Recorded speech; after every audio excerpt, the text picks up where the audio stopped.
கிறிஸ்துவுக்குள்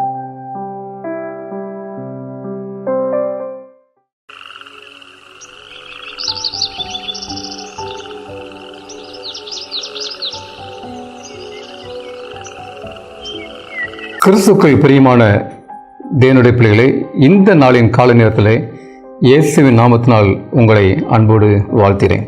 கடந்த மாதம் ஆண்டோடைய கரம் நம்மோடு கூட இருந்து நம்மை பாதுகாத்து, எல்லா தீமைக்கும் விலக்கி பாதுகாத்து இந்த புதிய மாதத்திலே புதிய நாளை காண கிருபை செய்தார்.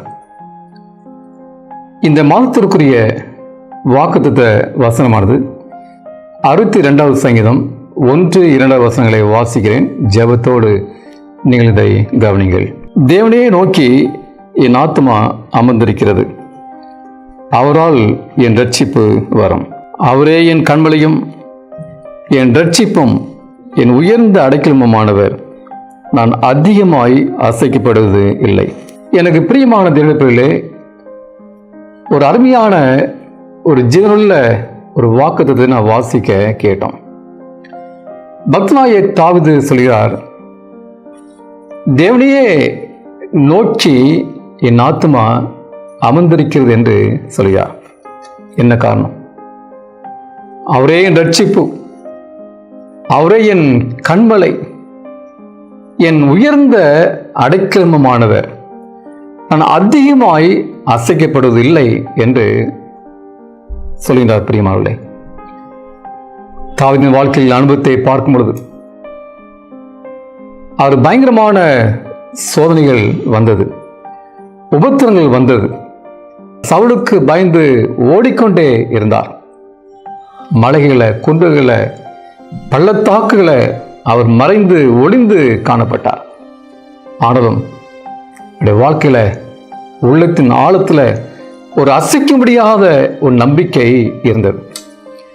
என்ன சோதனை வந்தாலும், என்ன துன்பம் வந்தாலும் அவர் சொல்கிறார், என் ஆத்மா கர்த்தரையே நோக்கி அமர்ந்திருந்தது என்று சொல்கிறார். என்ன காரணம்? அவரே என் கண்மலை, அவரே என் ரட்சிப்பு. பிரியமானவர்களே, ஆண்டவராகிய இயேசு கிறிஸ்து கண்மலையாய் இருக்கிறார். இந்த உலகத்தில் எவ்வளவு கண்மலைகள் இருக்கிறது, பயங்கரமான உயரமான மலைகள் இருக்கிறது. எவரெஸ்ட் மலை பாருங்க, காற்றோ புயலோ பெரும் வெள்ளமோ என்ன வந்தாலும் மலையை அசைக்க முடியாது.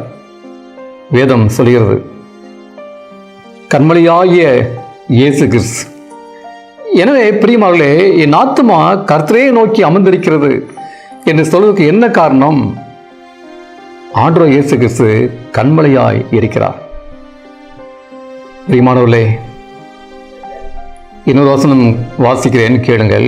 62ஆம் சங்கீதத்திலே, என் ரட்சிப்பும் என் மகிமையும் தேவனிடத்தில் இருக்கிறது, பலனான என் கண்மலை, என் அடைக்கலம் தேவனுக்குள் இருக்கிறது என்று அவர் சொல்கிறார். பலனான என் கண்மலை, என் அடைக்கலம் தேவனுக்குள் இருக்கிறது. ஏன் தாவீது பக்தன் என் ஆத்மாவே கர்த்தரை நோக்கி அமர்ந்திருக்க என்று சொல்ல காரணம்? அவர் என் பலனான கண்மலை, அவர் உயர்ந்த அடைக்கலம். பிரியமானவர்களே, அவர் உயர்ந்த அடைக்கலம். அவர் அடைக்கலம் என்று சொல்லவில்லை, உயர்ந்த அடைக்கலம் என்று சொல்கிறார். ஆமென். பிரியமான தேவனுடைய பிள்ளைகளே, ஒருவேளை நீங்கள் இந்த உலகத்திலே ஆதரவற்று காணப்படலாம். அடைக்கலம் தேடி நீங்கள் பலவிதமான சூழ்நிலையில் காணப்படலாம். யார் எனக்கு அடைக்கலம் என்று நீங்கள் இயங்கிக் கொண்டிருக்கலாம். நம்முடைய கண்மலையாகிய இயேசு கிறிஸ்து நமக்கு உயர்ந்த அடைக்கலமாய் இருக்கிறார். நாம் அவரிடம் செல்லும் பொழுது, அவரிடம் தஞ்சம் போகும் பொழுது நமக்கு உயர்ந்த அடைக்கலமாய் இருக்கிறார், பாதுகாப்பாய் இருக்கிறார். யாரெல்லாம் அவரிடத்தில் செல்கிறோமோ, இருக்கிறோமோ, அவரே நோக்கி பார்க்கிறோமோ, அவர் நமக்கு உயர்ந்த அடைக்கலமாய் இருக்கிறார். பிரியமானவர்களே, இன்னும் தாவீது சொல்றார் பாருங்க, நான் அதிகமாய் அசைக்கப்படுவது இல்லை. நான் அசைக்கப்படுவது இல்லை என்று அவர் சொல்லவில்லை, அதிகமாய் அசைக்கப்படுவது இல்லை என்று அவர் சொல்கிறார். பிரியமானவர்களே, சிந்தித்து பாருங்க. அதை தாவீது சொல்கிறார், கர்த்தரை நான் எனக்கு முன்பாக நிறுத்தி அவரையே நோக்கி கொண்டிருக்கிறேன். அந்த வாழ்க்கை என்ன துன்பம் வந்தாலும் சோதனை வந்தாலும் கர்த்தரை அவர் முன்பாக நிறுத்தி அவரை நோக்கி பார்த்தார். பிரியமான தேவனுடைய ஜனமே, உங்கள் வாழ்க்கையில் என்ன கஷ்டம் வந்தாலும் என்ன துன்பம் வந்தாலும் ஆண்டவரை நோக்கி பாருங்கள். கர்த்தரை எப்பொழுதும் எனக்கு முன்பாக நிறுத்தி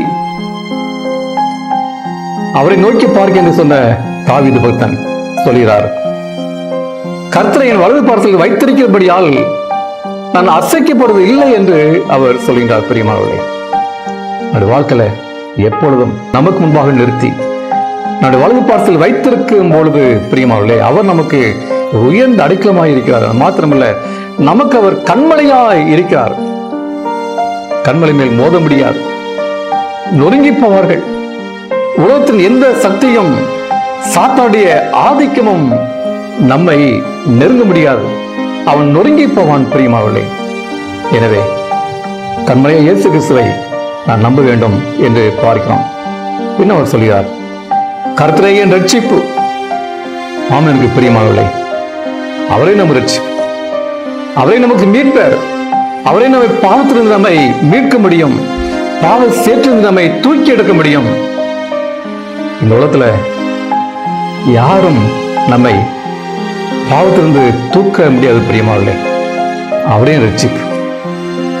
என் பிரியமான தேவனுடைய பிள்ளைகளே, அந்த ஆண்டு உங்களுக்கு அடைக்கலமாக இருக்கிறார். இந்த மாதம் தரக்கூடிய ஒரு வாக்குத்தத்தத்தை செய்தி என்னது? தேவன் நமக்கு அடைக்கலாம். அவரை என் பலன், என் கண்மலையான பலன் என்று தாவீது சொல்றார். பலன், நாம் இன்றைக்கு வாழ்கிறது கர்த்தர் கொடுத்த ஒரு பலன். நாம் நடக்கிறது, வேலை செய்கிறது, உட்காருவது, வானத்தை ஓட்டுவது எல்லாம் அவர் கொடுத்த ஒரு பலன். தீர்மானம் செய்யுங்கள், அவரை நம்புங்கள். அவரே நம்பிக்கை. யோபு ஆண்டவரை நம்பினார். யோபு என்ன சொன்னார்? அவர் என்னை கொண்டு போட்டாலும் நான் அவர் மீது நம்பிக்கை இருப்பேன் என்று சொன்னாரே, அவரே நம்முடைய நம்பிக்கை. பிரியமானவர்களே, நீ யாரை நம்புகிறீர்கள்? சிந்தித்து பாருங்கள். பிரியமானவர்களே, இந்த நாள் ஆண்டும் தரக்கூடிய செய்தி, கர்த்தரே நமக்கு உயர்ந்த அடைக்கலமாய் இருக்கிறார். கர்த்தரே உங்களுக்கு பலனாய் இருக்கிறார். கர்த்தரே நமக்கு லட்சியமாய் இருக்கிறார். அந்த ஆண்டவரை நம்புங்கள், அவர் விசுவாசிகள், அது வழியாய் ஒரு பிரேசிகள். கடந்த மாதம் நடத்தின ஆண்டவர் இந்த மாதமும் நடத்தி உங்களையும் உங்கள் குடும்பத்தையும் பிள்ளைகளையும் அது பாதுகாத்துக்கொள்வராக. நான் யாரும் கண்களை மூடி ஜெபம் செய்வோம். எங்களை அதிகமாய் நேசிக்கிற அன்பின் ஆண்டவரே, இந்த நாளின் காலை வேலைக்காய் நன்றியோடு நம்ம துதிக்கிறேன் சாமி. கடந்த மாதம் முழுவதும் ஆச்சரியமாய் அற்புதமாய் பாதுகாத்த ஆண்டவர் இந்த மாதம் நடத்துங்க ஆண்டவரே. இந்த செய்தி கேட்டு நம்முடைய பிள்ளைகளை ஆசீர்வதிங்க ஆண்டவரே. தேவையில் இருக்கலாம், வாரம் இருக்கலாம், கண்ணீர், கவலை, வியாதி இருக்கலாம், எல்லாத்தையும் தொடும், எல்லாத்தையும் சந்தியும் தகப்பனே. எல்லா கஷ்டத்தையும் மாற்றி போடும். இந்த மாதம் முழுவதும் உங்களுடைய பிள்ளையுடைய போக்கிலும் வாரத்திலும் கூடந்து எல்லா தீமைக்கும் விலைக்கு உடைய பிள்ளைகளை பாதுகாத்துக் கொள்ளுங்க சாமி. நீரங்கள் அடைக்கலமாயிரும், பாதுகாப்பாயிரும், கண்மலையாயிரும் ஆண்டவரே. ஆமாண்டு அப்படிப்பட்ட வாக்கியத்தை செய்தி கேட்டு பிள்ளை தரும்படியாய் இயேசு நாமத்தில் வேண்டிக் கொள்கிறோம் பரலோகத்தின் பரம தகப்பனே. ஆமீன், ஆமீன். கர்த்தருடைய ஆசீர்வாதம் உங்களோடு கூட இருப்பதாக. ஆமீன்.